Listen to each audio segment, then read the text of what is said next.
Good afternoon. Today is September 23rd, Friday. As usual, we are back with our weekly updates from United Medical ACO. My name is Kemal Erkan.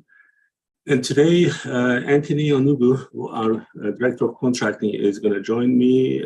He's with me already here. Anthony, how are you doing? Yeah, I'm pretty good. How are you doing, Kemal? Good. So, Sean is off. So when someone is off, someone needs to cover. And then Anthony was nice enough to cover for him.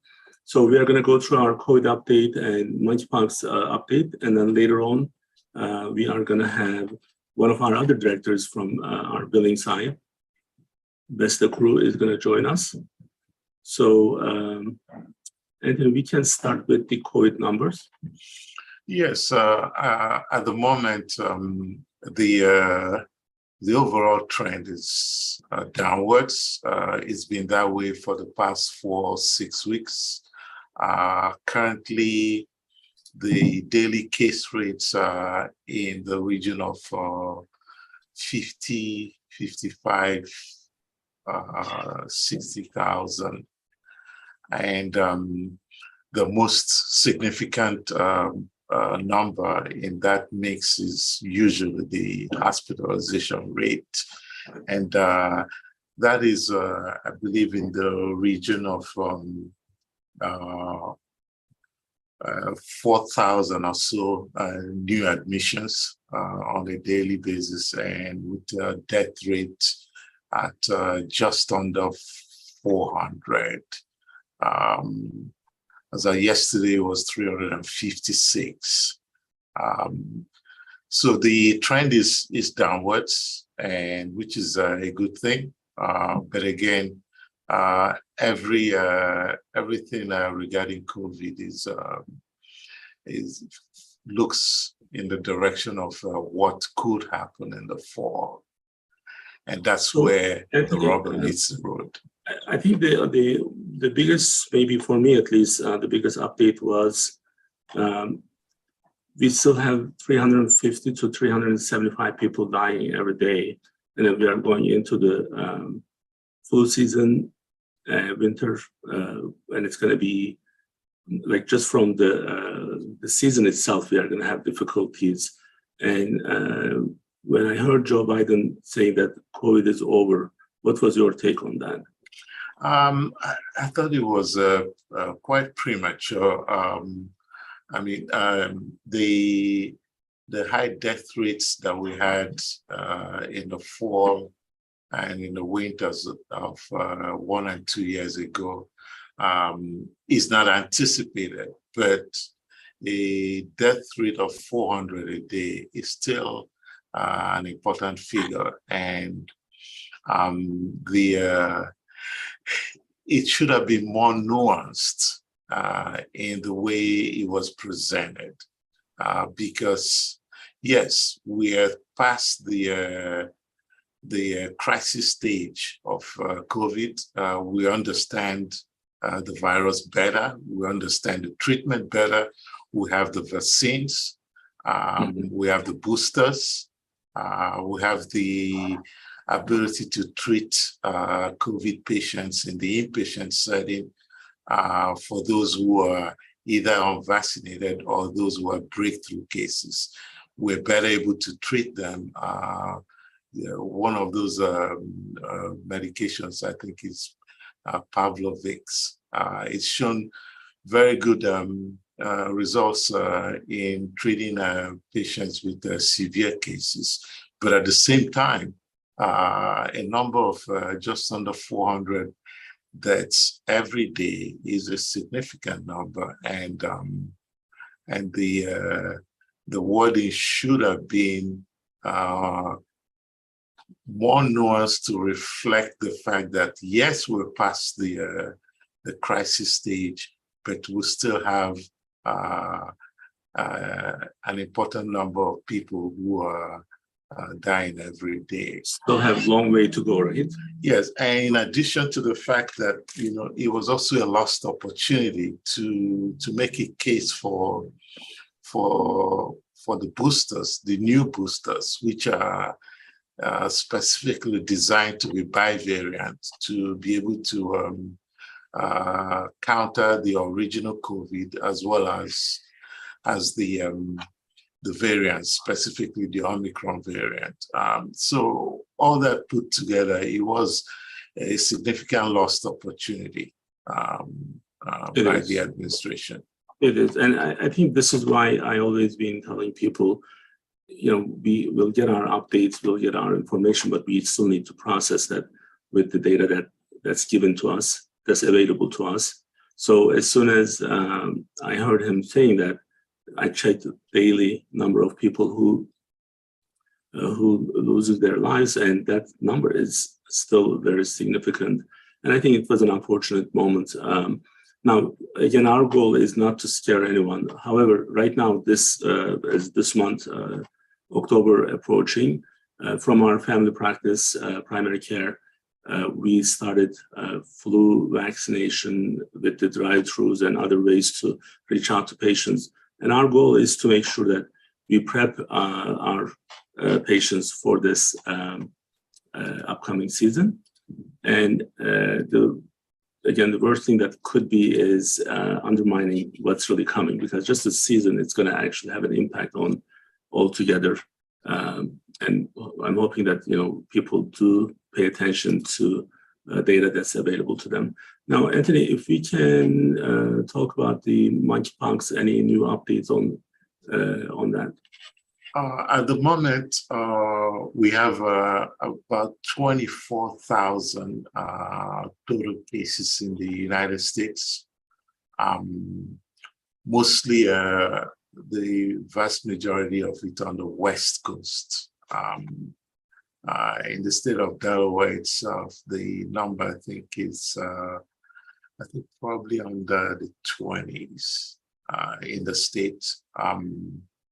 But if there's any good news out of it, it's the fact that this is a virus that doesn't transmit as rapidly as the COVID, and there is already existing vaccines for this.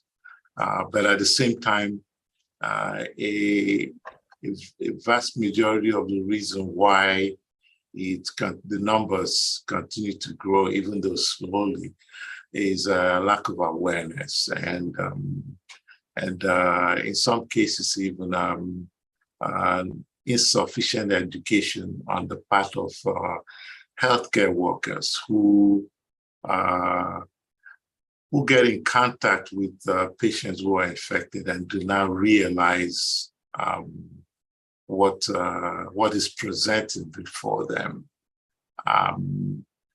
The interesting thing about this monkeypox is how far it's strayed away from its region of endemicity, where it usually occurs, which will be Western Central Africa. And if you look at the global map, you see very little footprint on the West and Central Africa, and at the same time, large dots you see in Europe and in North and South America, which is an indication of the trends in global infectious diseases being driven by the globalized pattern of travel, the global economy we have, the ease of movement between continents, and so we are seeing essentially the new face of infectious diseases, global infectious diseases, in an age of globalized travel. Yeah, absolutely. That's I think that's what's going to be. The good news is, yes, monkeypox did not spread at the same speed with the way that COVID did.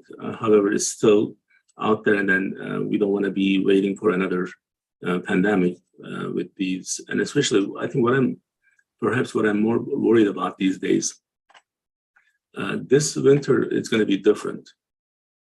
many people do maybe understand this, maybe some people don't, but with the global crisis that's happening, the winter is going to be very different for many countries. And these types of disease where you need access to certain things, it's going to become a bigger challenge for people to get access to what they really need. And I really urge people to prepare what's coming. And this is not going to be a nice winter. That's not our hope. That's our projection with everything that's being given to us. So hopefully we would be wrong and everything would be just nice. But there's nothing, no harm to prepare and be ready for what's coming. So if there's any good news to this, it's when you look back to the trends from in the various waves of infection in a country like South Africa, there is some expectation looking ahead to the fall and winter months that, given the high infectious rate in the United States, that there is already a buildup of a significant level of antibodies across the population. True, very true. And that this may sort of ameliorate the effects of the anticipated effects of this in the winter and in the fall. So maybe that's some optimism, if you like, in that regard. Yeah. So hopefully everything can be better. Hopefully. Well, Anthony, thank you for joining us. Sure, sure, anytime. So I'm going to have Best join me now. So let's see.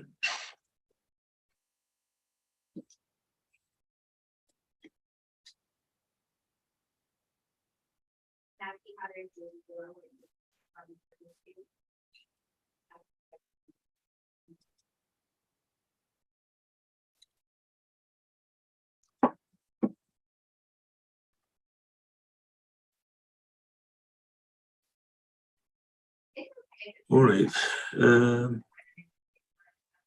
Lisa, can you hear me okay? Yes. Hi, Kemal. I am having some connection issues. If I disconnect at any point, just FYI. Okay. So right now I hear you fine.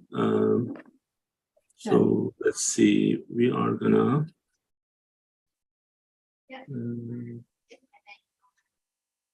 We're gonna start. So let's turn this one on for a little bit.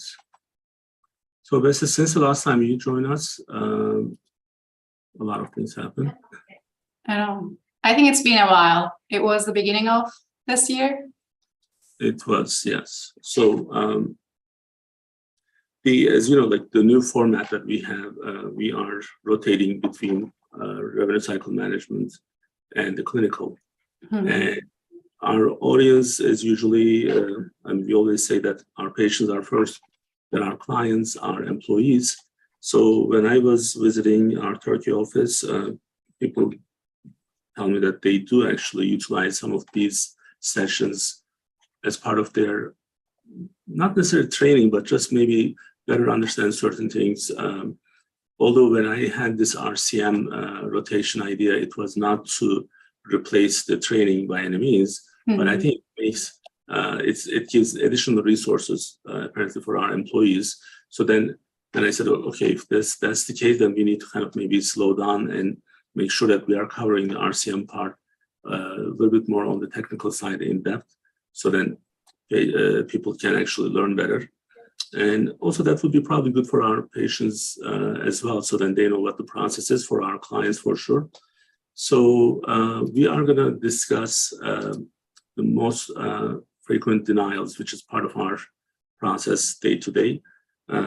So now before we start, since we haven't heard back from you for a while, so you can actually briefly introduce yourself. Yes, of course. Thanks for having me, Kemal. Hello, everyone. I'm the Director of Billing at United Medical. I've been here for over 7 years now. Actually, I'm very proud of our revenue cycle management team here at United Medical. We have a very strong team from diverse and backgrounds. We value continued education. I am ACMP certified, as well as multiple master degrees I have. And we are also enforcing ACMP certification with all of our management team. At United Medical, we are servicing over 100 clients, close to 400 providers, and across 27 states. I believe we cover about 23 specialties at this point. Yep. Yeah. Right. So I'm going to actually, this time we're going to go back to PowerPoint. Okay. And then we'll have a dialogue in between. So I can give you access if you want to be, let's see. It's fine. You can actually skip to the next slide. Come on. Okay. All right. So then, are you on the next slide? Okay, perfect. Actually, we thought that going back to the basics is a good idea, both from training perspective, but also emphasizing the major points for practice flow, because what goes hand in hand in revenue cycle is the type of denials, what we can prevent at the practice level, and hopefully we actually do not face those type of denials. Actually, going back to our 2020 article, Kemal, you summarized very well how what the major elements of revenue cycle management are. And there you highlighted that actually insurance-related issues make up about 40% of all claim denials.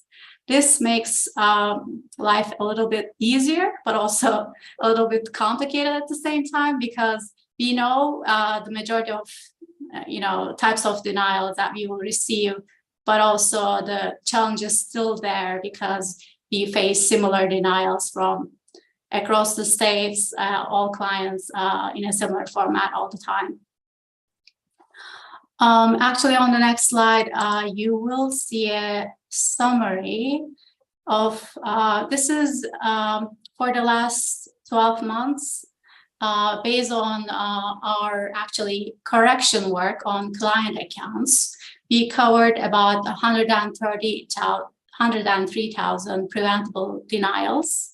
And out of those, as you can see, with 18%, top denial reason is incorrect or missing insurance information. Eligibility related denials make up, again, majority of the preventable denials, because it doesn't end with incorrect or insurance information, but there's also the incorrect ID or relationship or date of birth. There may be cases where actually insurance coverage is not effective at all. And another denial that we see often is when the practice is not able to identify patient's Medicare eligibility properly. Patient may rather have an HMO plan rather than traditional Medicare, and those also contribute to the eligibility denials. So, when I meet with our new RCM specialist, one of the main issue that I focus on, although we may have so many different issues at one point, like when you look at it, like there may be 200 different types of denials. So that's not really that important at that point, because we are trying to kind of show them, okay, here's the most common ones when you group them, as you were saying earlier, like 50% of them are coming from one source. So then in that 50%, if you look at the overall insurances, how many of them are Medicare versus Medicaid products, and how many of them are commercial. So you really need to, by learning 3-4 insurances, you can cover 75 to 80% of what we have. And that just makes that wholeness, okay, this one whole, as a whole, this is not that complicated. As we get into the details, then of course, we are gonna have different scenarios and different maybe examples. But we want people to understand that this is not about, oh, we have 200 denials. This is really group of denials, 90% of our work are coming from 3-4 different groups of issues. And that's what our main, kind of like one of our main focus. So going back to our Right. I think you made a great point there, because what you're briefly saying is that just, tackle these major things, know your insurance well, know your payers well, verify eligibility properly, and you got almost 50% of the work done, right? You're good with quality work. And that's what we try to emphasize with the clients too, because from practice perspective, the very basic thing of ensuring that we verify eligibility correctly actually returns to us in various different good ways. One is definitely increasing the clean claim rate, and this will directly reflect on your cash flow for the practice. And that it will also mean that there will be improvement in claim denials on especially eligibility type of issues, which will in return translate as improved days in AR, which is a reflection, actually, you are getting paid faster on your claims on average. And then hopefully this will also translate as an improved collection rate with the patients too, because you will know better when you build the correct insurance, what you get paid by insurance and what's the patient responsibility, and hopefully actually your practices adopting upfront collections to make the responsible party part of the dialogue.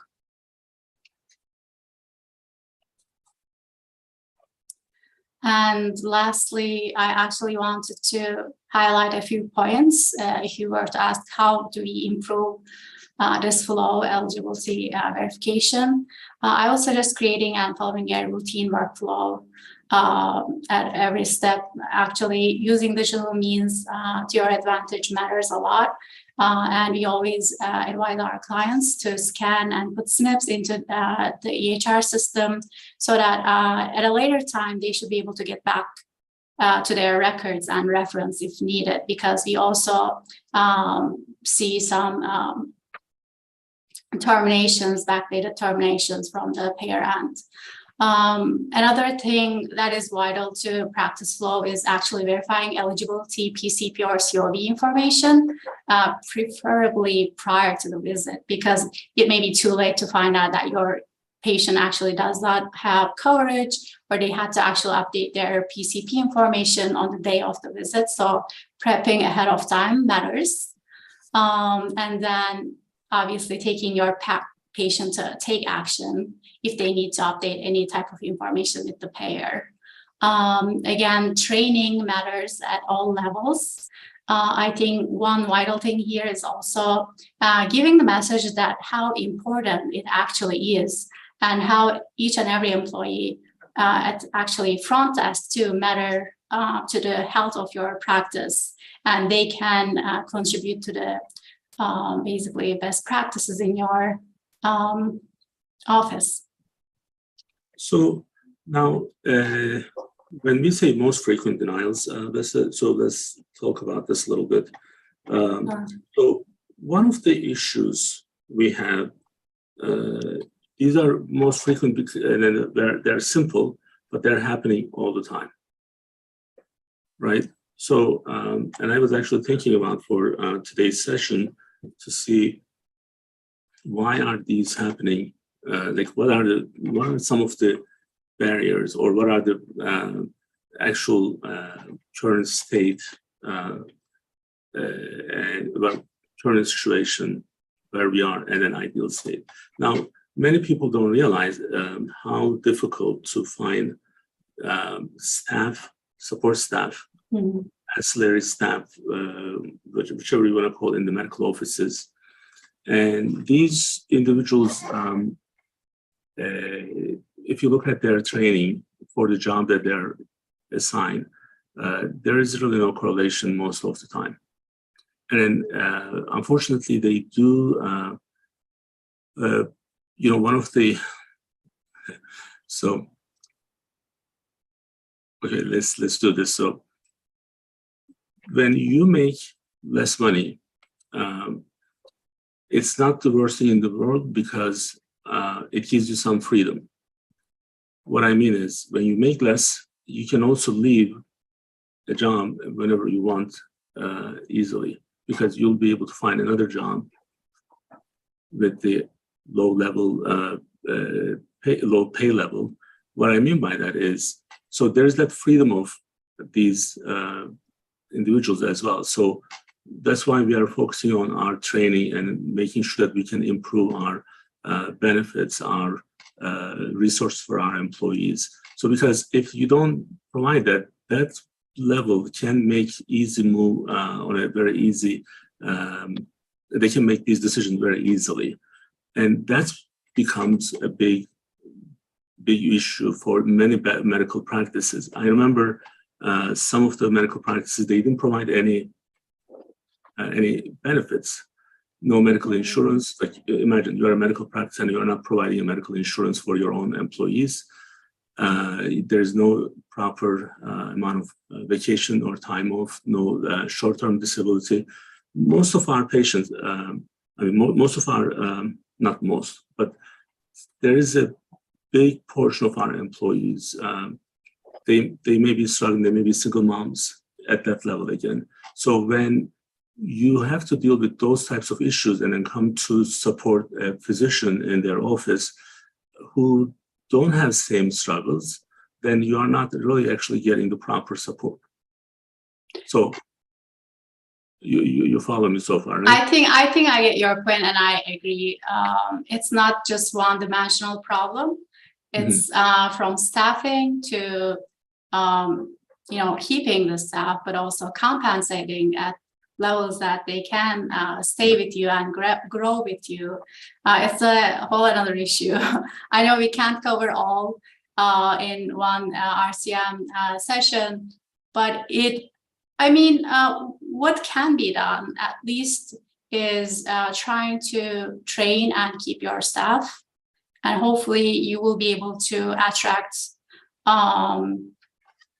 good talents, and one thing at a time. And we have to improve those situations, those positions, and what there are some practices we own, and then there are some practices we provide services. When we take ownership, we provide full benefit. So whatever we have in our business office is the same for our medical staff. And this is true for their pay level. This is true for their other benefits. And that makes a big difference. This doesn't actually solve the problem. There's still some shortage of finding people, as this even in our business office. So, and I don't know how much of this is with the pandemic, because there is no subsidy actually is given. Now, going back to our issue of the common denials, so it's easy to kind of like someone from our central business office, they may not understand why these problems are always happening, but there are certain things we won't be able to change. And one part of it is that reality, at least what we just discussed with the employee challenges. Since that's an issue there, so we have these codes, denial codes, D codes, C codes, E codes, whatever we want to call them. And we actually, we have the copyright of those D codes. The reason we came up with that is because we want to have some simple way of communicating with our clients, and they check in, check out. Anyone who touches the patient account, they can actually easily see what's going on with the patient account. So, but I think from our point, when we see most of them, like I still get into some of the AR work just so that I can actually give you guys some support. Very simple problems, like that's still, even when we are fixing it, like what's simple problem is like, well, like copy paste is copy paste is your friend, especially when you are entering like a 10-digit number with the 3 prefix in front of it. So avoiding typos or like paying attention to basics. Right. So many of our employees, I see it especially with the new hires, they are trying to find a big problem. Like there must be a really big unheard of some problem, but it's not the case. It's a simple problem. And that simple problem means you need to look at every step one by one to see if you check the eligibility. When you check the eligibility, do you have the right ID number? Do you have the relation to the billing person, right? So this is a very common, another simple but common issue. Knowing that every, now especially with the Medicare Advantage plans, we have, you have Medicare, but what kind of Medicare you have? Right. So this is a very simple one. Like if you ask one of the cardiology offices, they say, oh, we all have Medicare, so we don't need to check eligibility. You're wrong, because you have Medicare, but then it is Humana, is it Highmark Medicare, is it United Health Dual Plan, is it Aetna or Cigna Health Spring? All these are there and very simple, just one. Correct, straightforward, but maybe paying attention matters and sticking to a proper flow matters. If you're not taking the necessary steps, maybe it's easier to miss those kind of simple mistakes, actually. So, last week we covered the charge entry and how this is actually impacting the cash flow, how it's impacting our standard, industry standard metrics, because we cannot utilize these measures anymore. So these are all issues where we believe that our practices, our staff can understand, focus on the basics. So then before you try to figure out some big problems, see if their insurance actually is even active. And if it's active, if the, the simple primary diagnosis is used for the proper place. So use also common sense. Like in the last, well, my training is not the technical one, right? So when I meet with the AR, especially new ones, what I was able to provide them is understand the common sense, the common logic behind why this problem actually is happening. So if you have a mutually exclusive diagnosis, what does that mean? What does mutually exclusive means? Like you need to actually even know what that means, right? So then, well, one is contradicting the other one, or it may be two things that cannot be there at the same time, or it can be one is the variation of the main one. So it's very simple. And then these things are available on Google these days, so you don't have to memorize them. True. Although you and I, we are MGMA certified, and we want our people to go through the same pattern, same path. But our today's focus is, let's look at these simple ones, simple issues, which is happening again and again and again. Also, clients who are listening to us, they really need to make some changes with their staffing, and meaning that provide better pay, provide better benefits, and better training. So no one should be coming into the office without the proper training, because they're just going to create more trouble for themselves. And then also, once they learn these things in their own way, they will never, it's going to be very difficult to fix those things, right? And yeah, another thing is just, we don't want to just make the corrections and move on. We want to pay attention to the trends and outliers, and communication matters the most. Just like you highlighted, our denial system provides us a tool to actually communicate to a client directly what types of denials we are correcting, what is the percentage and breakdown, so that they can focus on those areas. Yeah. All right. Well, Vesta, thank you for joining me. Thanks for having me. Hopefully this would be another good extra resource for our employees, and then I'm sure we'll have you back again. Thanks. Thanks. Bye. All right. So it is 2:38, and I asked Anthony to join me, but I don't think he wants to join me, which is fine. Maybe he'll hear me now, and then which there's a 20-second delay. He may not be back, by the way. So today, because of the way that we have everything set up, we wanted to kind of capture COVID, monkeypox, and also the RCM. There are a lot of new stuff happening. See, I told you guys, Anthony heard me.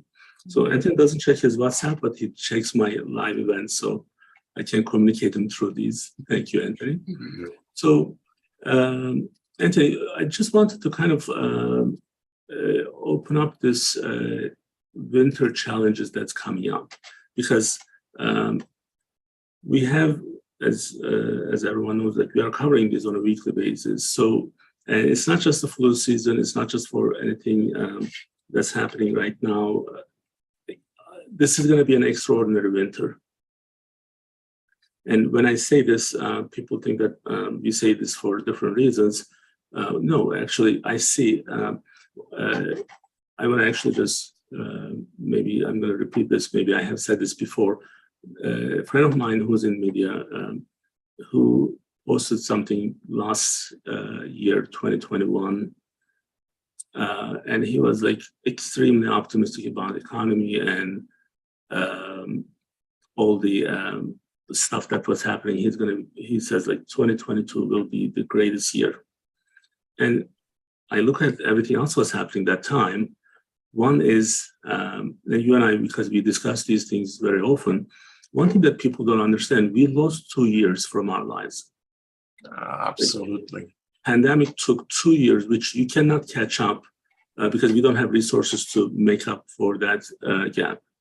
So this needs to be kind of like given to people. Like they need to understand that 2 years, you'll always be behind 2 years. Yes, and so, you especially see that manifest, and unfortunately, in kids' education. Those 2 years, those 2 low-cost years, really, essentially lost, and it's in some cases impossible to recover them. And there was an interesting large-scale study recently released on life expectancy in the United States, and it's showing a huge, significant decline in life expectancy rates across various population segments, but most especially in Native American population. And it's all, the vast majority of it, even though there are some underlying issues, but the vast majority of it is coming from the effects of COVID on our lives. So those 2 years are of tremendous significance. That's exactly what what people kind of, they need to like maybe have they should have an index card, and then they need to write that somewhere. So these 2 years will never be able to catch up from those 2 years. So knowing that, everything else you need to make adjustments. Now, what also is changing, what makes this more complicated is at a global level. I personally do see a trouble coming to everyone's way. This started in Tigray, Ethiopia. This started in Ukraine and Russia. This is going to happen. Something's going to happen with Taiwan. Something's going to happen with in the Mediterranean area. With like there is a tension between Greece and Turkey. There is already stuff happening in Middle East. Africa is already we know that it's a hot mess.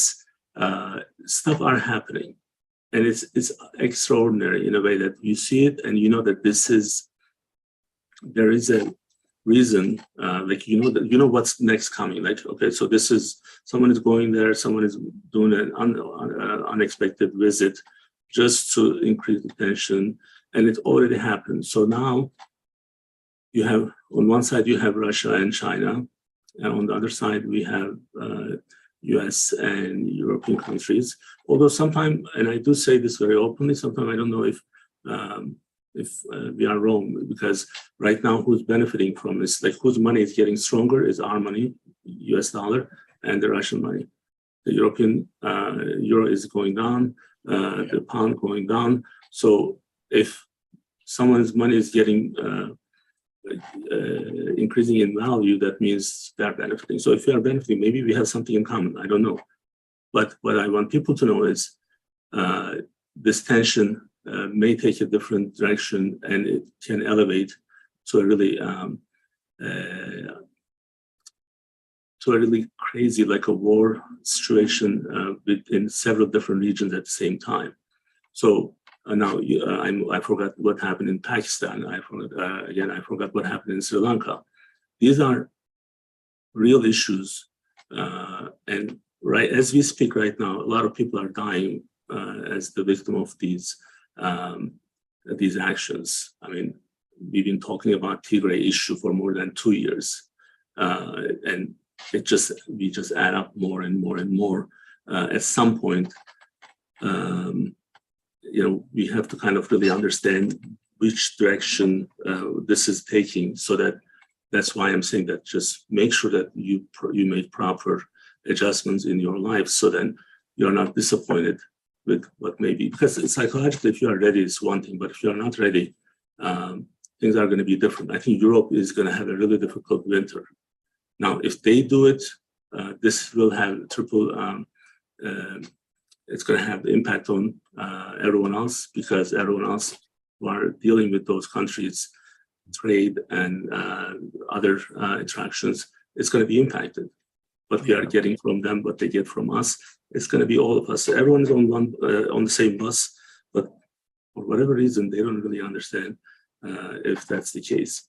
Now, Anthony, one other thing that going back to our clinical side, I just wanted to make sure that we have something with our Medicare Advantage topic, an update.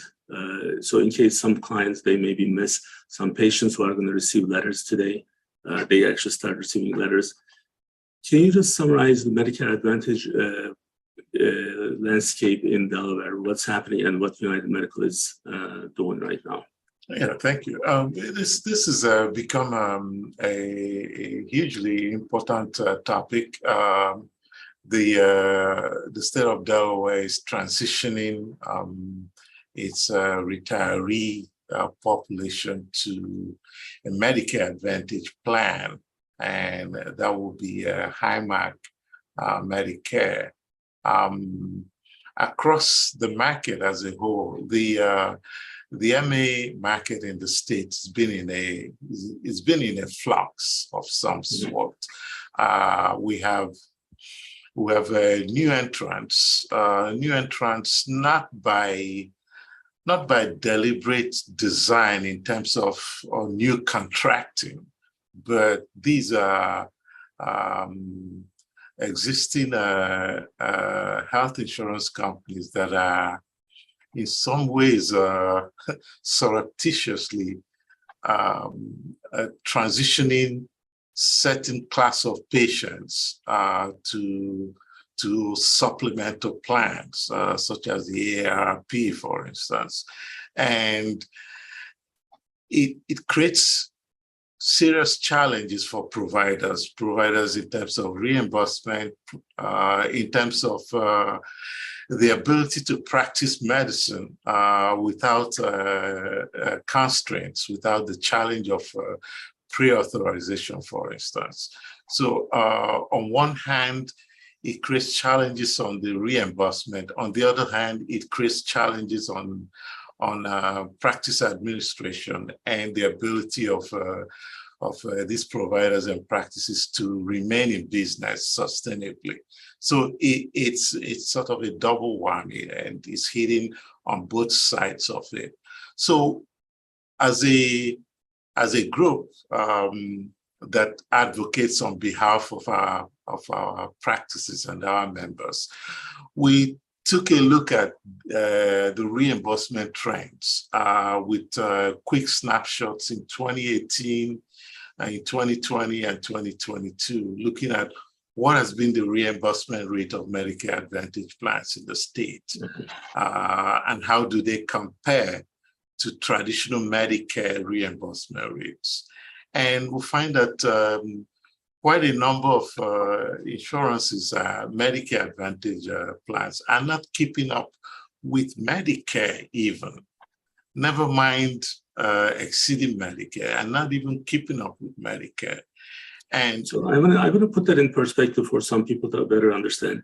For the same level of service, and Anthony, don't get nervous, I won't mention the Medicare Advantage name, but the Medicare if they pay $92 for level 3 office visit, one Medicare Advantage in the state of Delaware is paying $60. Yeah. So if you look at from the $60 standpoint, this 92 is more than 50%. So we get 50% more from Medicare for the same service, and they still want us to like no value-based contract, no care coordination, no nothing. So these big insurance mafia that I call them, they are actually running the show and they are making the money. And our physicians, our clients are the ones who are providing these services. I mean, we do care coordination regardless of their insurance. And like, we're not saying that, oh, you don't have this, we won't actually follow up for your orders. Yes. Or we won't do your hospital follow-up. So that's kind of like, just to put it in perspective, there's about 50% gap between Medicare Advantage, not all of them, but a couple of them. Yes, and when these patients present to the provider is not looking at them any different from one insurance to the other. The provider is not there thinking, well, John Smith in front of me has a certain Medicare Advantage plan that reimburses at $60 versus another plan that reimburses at $90-something. It's not going to treat anyone differently, right? But it has impact on the ability to stay in business, right? So he's morally obligated, ethically obligated as a physician to treat everyone equally, but then the reimbursement is not even close in some cases. The gaps are significant to be able to make a difference. And the state of Delaware, to its credit, is considerably advanced the case of primary care providers through the primary care reform bill. But then the bill itself does not include certain plans, the Medicare Advantage plans being one of them, the self-insured plans under which you have a number of... Let's highlight that self-funded plans. That's like, for example, let's just give an example, Aetna or Blue Cross. We know them as an insurance company, but 75% of their business average is coming from administrating self-funded plans.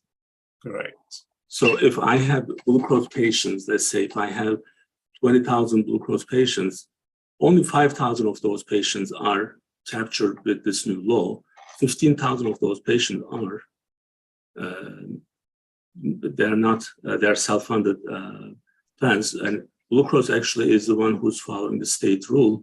Let's give Aetna as an example. So they are not actually, like, we would be losing big time when 75% of your patients are not captured under that program, that policy. Correct, and it's a significant challenge, both from the legislative side of it. That part is understood, but at the same time, the insurance companies themselves do understand the business of healthcare, and they do understand when they administer self-insured plans, they, for the most part, do not own physician clinics. They do not employ physicians who directly see patients, right? But they do understand, and if they do not understand, they at least have groups like us informing them of the challenges that individual practices, especially small independent practices, are facing with regard to these reimbursement shortfalls. Because, as we mentioned earlier, providers are not going to change the pattern of practice when they see patients from different insurances. Yeah. And they know that, and that's why I think they are trying to get away with these things. And if we don't really help our practices to better understand these, many of them will be out of business, and they will be taken over by these expensive hospital systems. So then the healthcare is going to be even costlier at that point. Precisely, and I mean, as you spoke earlier about the lost years to COVID, those have their own impacts on the individual practices also. There's a challenge that many face with regard to staffing, right? And those directly reflect on the bottom line of the practices in terms of increased hiring costs and increased reimbursements or incentive structures in order to maintain the experienced staff that you have. So when you combine all of these and put this vis-a-vis the low reimbursement rates that are coming from some of these insurances, it creates a situation where a group like ours cannot stand idly by and watch our providers function under the burden of a low reimbursement.